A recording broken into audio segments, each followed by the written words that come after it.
across, again, the same things that we see heroin affecting. All demographics, ethnicities. It's been shown to reduce the incidence of alcohol and drug abuse among a very wide spectrum of young people. Okay. Now, before we go to the next slide, I have a question to ask you.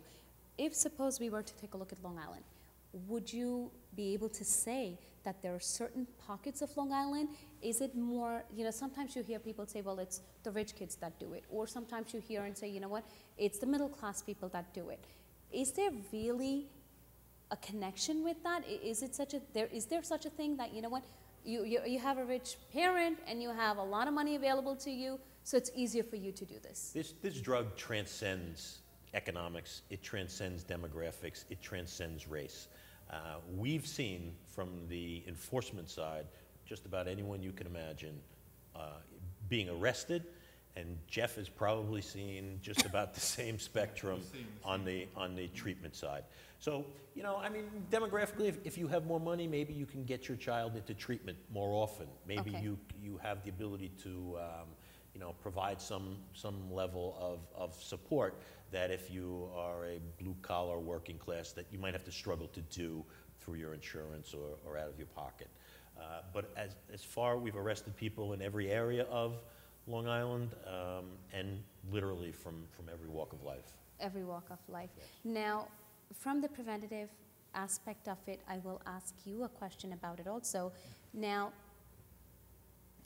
are these, and I don't know if this is the right question to ask, are these treatments covered by an insurance company? Do they cover such matters? I don't know if that's even a topic. Yeah, no, it's a great question because there are some barriers. And so the first barrier that we need to overcome is, you know, addiction is one of those diseases that doesn't necessarily lend itself to treatment. So if you had any other condition, somebody said you have a very serious condition, you know, you ought to get help, you'd say, okay, bring me to the best place. Addiction's different. It's going to tell you time and time again that you don't have it as a disease. So there's some resistance. Once you break through that resistance and the person's saying, I don't think I have a problem, once they say, okay, I think I do, the next barrier is, well, how to pay for treatment. And insurance companies have notoriously served as a barrier to treatment. So they will say, look, we're going to pay for 1 day worth of detoxification when we know it takes 5 to 7 days, which is the medical withdrawal piece of it. They will say, fail it at outpatient treatment first before we're going to pay for inpatient treatment, which is a disaster. If a kid is using heroin every day, 10, 12 bags a day, they're not going to do well in an outpatient environment. We know they're going to fail, and there's a good chance that he will meet Bill's guys before they ever get back into treatment.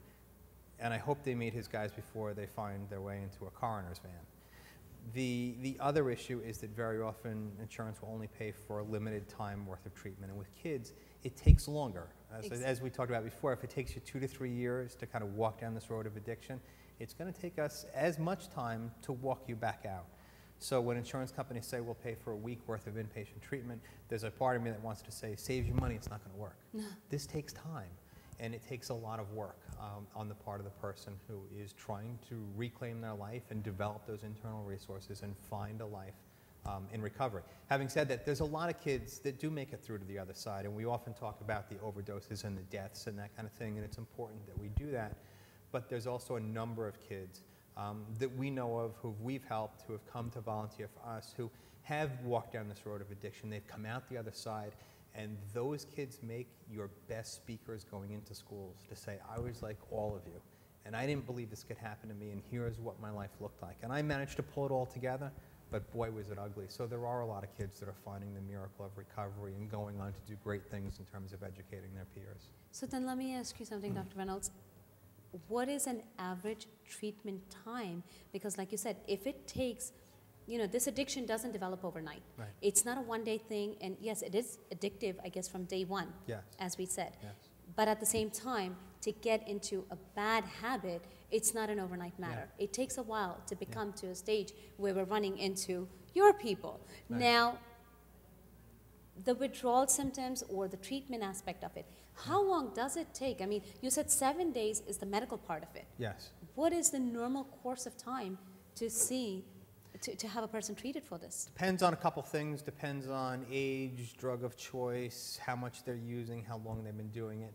But our recommendation with kids that are chronic heroin users is really at least 90 to 120 days in an inpatient setting.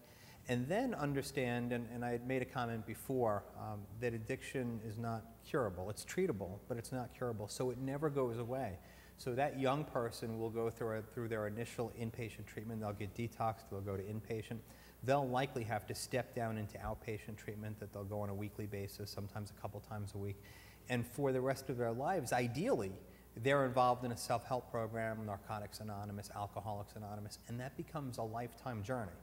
So we've said to kids, look, you know, if this happens for you when you're 16, 17 years old, this is a lifetime kind of thing. This is, you have, you know, God willing, 70, 80 years worth of dealing with chronic addiction, which is a big task. And you can make it through to the other side and have a very healthy, positive, fulfilling life. But why do that? Exactly. Why do it? And were you going to add something to that? Because I thought, Well, this is part of our problem about conquering the denial. yeah, You know, it's parents, and what I tell people all the time is talk to your children. At least get some sense of Exactly. where they are in life.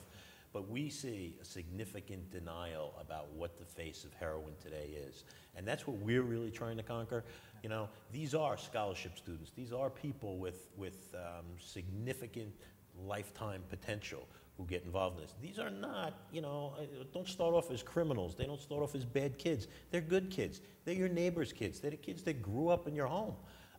These are the people, the parents of these children are the people that we're trying to reach now. And that's why we did the other two posters that you'll see later. well, here's my question. Is it the denial aspect coming from the parents more so? Absolutely. Or the children? The parents. It's the parents that it comes from. Absolutely. It's not my child. It couldn't happen to them. They don't look like the face of what a certain generation knows to be a heroin-addicted individual. That's changed. Yeah. You know, what it is today, and why it's a problem for society, and from a criminal justice standpoint, you know, this is a burgeoning problem. It drives property crimes. It drives burglaries. It drives bank robberies. You know, we had a young man from a very successful family just last week arrested for 3 bank robberies. Middle 30s, comes from a great family, but unfortunately is addicted to heroin and really has no other way to support the need, his body's physiological need for this substance. It's a terrible, insidious thing, and people have to realize that yes, it can happen to your child, and yes, it is your child or your friends, your child's friends. It's so important to recognize that face of heroin is not what you think it is. Okay. Now, ਮੈਂ ਇਹਨਾਂ ਨੂੰ ਹੁਣੇ ਪੁੱਛਿਆ ਸੀਗਾ commissioner ਨੂੰ ਕਿ ਜਿਹੜਾ denial aspect ਹੁੰਦਾ ਹੈ ਜਦੋਂ ਤੁਸੀਂ ਕਹਿੰਦੇ ਹੋ ਕਿ ਬੱਚੇ ਡਰੱਗਸ ਨਹੀਂ ਕਰਦੇ, ਇਹ ਬੱਚਿਆਂ ਦੀ ਤਰਫੋਂ ਹੈਗਾ ਕਿ ਮੈਂ ਡਰੱਗਸ ਨਹੀਂ ਕਰਦਾ ਜਾਂ ਇਹ ਪੇਰੈਂਟਸ ਦੀ ਤਰਫੋਂ ਹੈ ਕਿ ਮੇਰੇ ਬੱਚੇ ਡਰੱਗਸ ਨਹੀਂ ਕਰਦੇ? ਇਹ ਡਿਨਾਈਲ ਕਿਹੜੇ ਪਾਸੇ ਤੋਂ ਆਉਂਦਾ ਹੈ? ਤੇ ਇਹਨਾਂ ਦਾ ਕਹਿਣਾ ਹੈ ਕਿ ਸਭ ਤੋਂ ਪਹਿਲਾਂ ਤਾਂ ਡਿਨਾਈਲ ਪੇਰੈਂਟਸ ਦੀ ਤਰਫੋਂ ਆਉਂਦਾ ਹੈ ਕਿਉਂਕਿ ਉਹਨਾਂ ਦਾ ਕਹਿਣਾ ਹੈ ਕਿ ਮੇਰੇ ਬੱਚੇ of course you نو it's a very good student, A type ਬੱਚਾ ਹੈਗਾ ਤੇ ਆਫ ਕੋਰਸ ਇਹ ਡਰੱਗਸ ਨਹੀਂ ਕਰ ਸਕਦਾ। ਪਰ at the same time keep in mind ਕਿ ਜਿੰਨੀ ਵਾਰੀ ਤੁਸੀਂ ਡਿਨਾਈਲ ਅੰਦਰ ਹੋਗੇ ਹੋ ਸਕਦਾ ਹੈ ਉਨੀ ਵਾਰੀ ਤੁਸੀਂ ਇੱਕ ਓਪਰਚੁਨਿਟੀ ਲੂਜ਼ ਕਰ ਰਹੇ ਹੋ ਆਪਣੇ ਬੱਚੇ ਨਾਲ ਗੱਲ ਕਰਨ ਵਾਸਤੇ। ਸੋ ਯੂਜੂਅਲੀ ਇਹਨਾਂ ਦੇ ਜਿਹੜੇ ਐਜੂਕੇਸ਼ਨ ਪ੍ਰੋਗਰਾਮ ਹੈ ਉਹ ਐਜੂਕੇਸ਼ਨ ਪ੍ਰੋਗਰਾਮ ਪੇਰੈਂਟਸ ਤੋਂ ਸ਼ੁਰੂ ਹੁੰਦਾ ਹੈ ਕਿ ਪੇਰੈਂਟਸ ਆਪਣੇ ਬੱਚਿਆਂ ਨਾਲ ਗੱਲ ਕਰਨ ਔਰ ਕਿਸ ਤਰ੍ਹਾਂ ਤੁਸੀਂ ਆਪਣੇ ਬੱਚਿਆਂ ਨਾਲ ਗੱਲ ਕਰ ਸਕਦੇ ਹੋ। You can address it. ਹੋ ਸਕਦਾ ਹੈ ਬੱਚਾ ਤੁਹਾਡੇ ਨੇਬਰ ਦਾ ਬੱਚਾ ਹੋਏ ਜਾਂ ਜਿਸ ਨੂੰ ਤੁਸੀਂ ਜਾਣਦੇ ਹੋ, ਕਜ਼ਨ, ਫੈਮਿਲੀ, ਕਿਸੇ ਦਾ ਵੀ ਜਾਂ ਤੁਹਾਡਾ ਆਪਣਾ ਬੱਚਾ ਹੋਏ। ਪਰ ਐਟ ਦ ਸੇਮ ਟਾਈਮ ਸਭ ਤੋਂ ਵੱਡੀ ਗੱਲ ਹੈਗੀ ਕਿ ਤੁਸੀਂ ਡਿਨਾਈਲ ਅੰਦਰ ਨਾ ਰਹੋ ਕਿ ਇਹ ਗੱਲ ਮੇਰੇ ਬੱਚਿਆਂ ਨਾਲ ਨਹੀਂ ਹੋ ਸਕਦੀ, ਇਹ ਗੱਲ ਕਿਸੇ ਦੇ ਵੀ ਬੱਚਿਆਂ ਨਾਲ ਹੋ ਸਕਦੀ ਹੈ। We're going to take a short break and we're going to come back and I want you to tell us about, as you were